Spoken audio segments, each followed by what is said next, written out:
Pasabog ang naging revelasyon ng batikang aktor na si Baron Geisler, ukol sa pagkakaroon niya ng isa pang anak na babae. Sa kanyang panayam sa komedyante at talent manager na si OG Diaz, na mapapanood sa kanyang YouTube channel, ay napag-usapan ng dalawa ang mga isyong kinaharap ng aktor.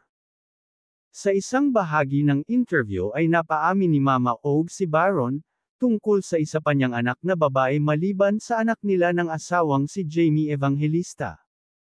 Madaling malaman kung nagsisinungaling ako, di ba?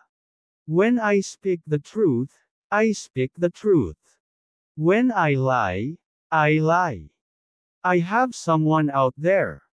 I have a kid out there, another one. I hope someday when things are okay, we'll get to talk with her here sa vlog mo. Katabi ko na siya dito. Hi anak. Kumusta? Lahad ni Baron. Nilinaw pa nga ni OG Diaz kung babae ito, dahil sa sinabing her ng aktor na siyang kinumpirma naman ng huli. Aware naman ang asawa ni Baron sa pagkakaroon nito ng anak sa iba. Sa tanong kung may nararamdaman ba siyang guilt na hindi siya kasama sa paglaki ng kanyang anak, halo-halo raw ang kanyang emosyon ukol rito.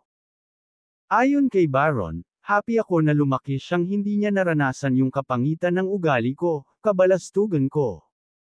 Pero lonely and sad, because I didn't get to hug her or see her grow up, or talk to her or play with her.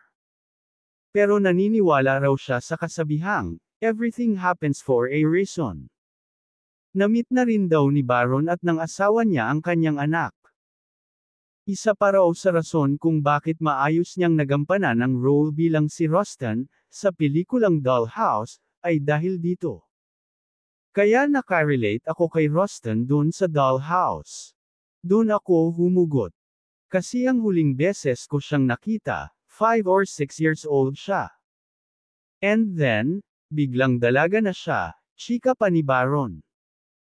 Dagdag pa niya, natuwa ako, naiyak ako noong nag-reach out siya sa akin. Pero hindi ko pinakitang umiyak ako. Sinabi rin ni Baron na concerned daw ang kanyang panganay nang biglang may negatibong balita na naman sa kanyang ama.